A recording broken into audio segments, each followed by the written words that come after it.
Companies that offer a 401k plan need to be aware of the responsibilities that the Department of Labor expects you to know and look for with regard to the 401k plan. As a company that has a 401k plan, you have a unique title, the plan sponsor.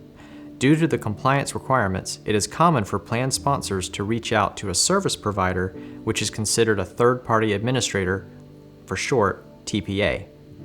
But these TPAs do not absolve you from any responsibility. If the Department of Labor finds a problem with the plan, they hold you accountable, not the TPA. The most basic rule regarding 401k plans is that the plan sponsor will act in the best interests of the participants. The Department of Labor will also focus on reporting and disclosure issues as well. There are some common violations that the DOL is finding. One of the most common violations is that there has been a late or incomplete filing of the Form 5500. You need to know that this form, the supporting schedules, and the audit need to be delivered to the DOL and the IRS by the 31st day of the 7th month, which is typically July 31st, and can be extended 2 months and 15 days, which ends up being on October 15th. You need to reach out to your TPA after the year end to get a draft to review. The draft may indicate the need for an audit. Another common violation is imprudent investments. You need to review the investments at least on an annual basis and make changes to the plan options that are underperforming. One way to check this is to calculate the rate of return for each plan option using the investment statement that has annual data. A very popular ratio is to take the beginning balance of the investment and the end of the year balance of the investment and divide by 2 to get your average investment balance. Then subtract all of the current year contributions that came from you and the employees. Then divide that total by the gain or loss of the investment. This will give you an undiluted picture of how well the investment vehicle is performing. Another violation is the improper payment of expenses or compensation to fiduciaries. Make sure that you have a good fiduciary who is reaching out constantly to educate your employees, and also is checking on the investments and has a good reputation. If you have not heard from your fiduciary, it is likely that he or she is not performing their function properly. And if you look for imprudent investments, you can reach out to your financial advisors of the plan to find out if they know or if they are paying attention. If they are not, find a new one.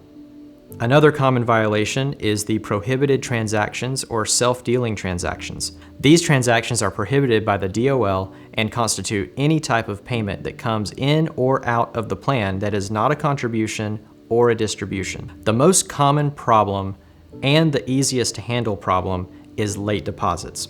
A late deposit happens when you have a payroll date, you withhold the payroll taxes and the employee contribution from the check, but you end up paying the payroll taxes and do not pay the employee contribution until later.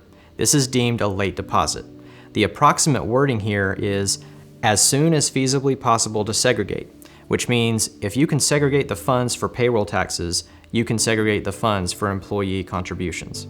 Having a policy that the same day the payroll runs is the same day you deposit the funds with the custodian eliminates the possibility of late deposits. The fines and penalties have been updated with the Setting Every Community Up for Retirement Enhancement, or SECURE Act, by increasing the late filing penalty to $250 a day up to $150,000 and $30 per participant for failure to keep those records and having glitches. For example, you might have a HR person leave on vacation, so payroll gets paid, but the normal process for paying the employee portion of the contribution does not. The Department of Labor suggests that the following questions be answered as a good starting point to gaining an understanding about your 401k plan.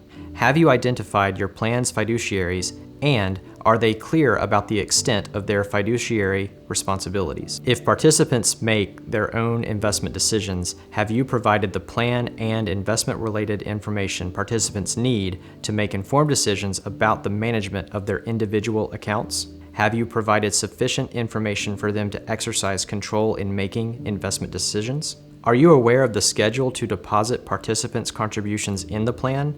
And have you made sure it complies with the law? If you are hiring a third-party service provider, Have you looked at a number of providers, given each potential provider the same information, and considered whether the fees are reasonable for the services provided?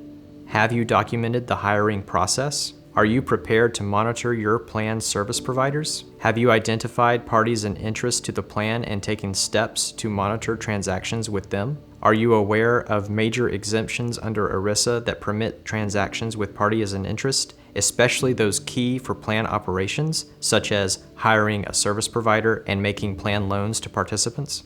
Have you reviewed your plan document in light of current plan operations and made necessary updates?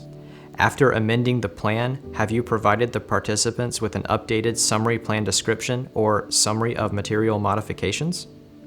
Do those individuals handling plan funds or other plan property have a fidelity bond?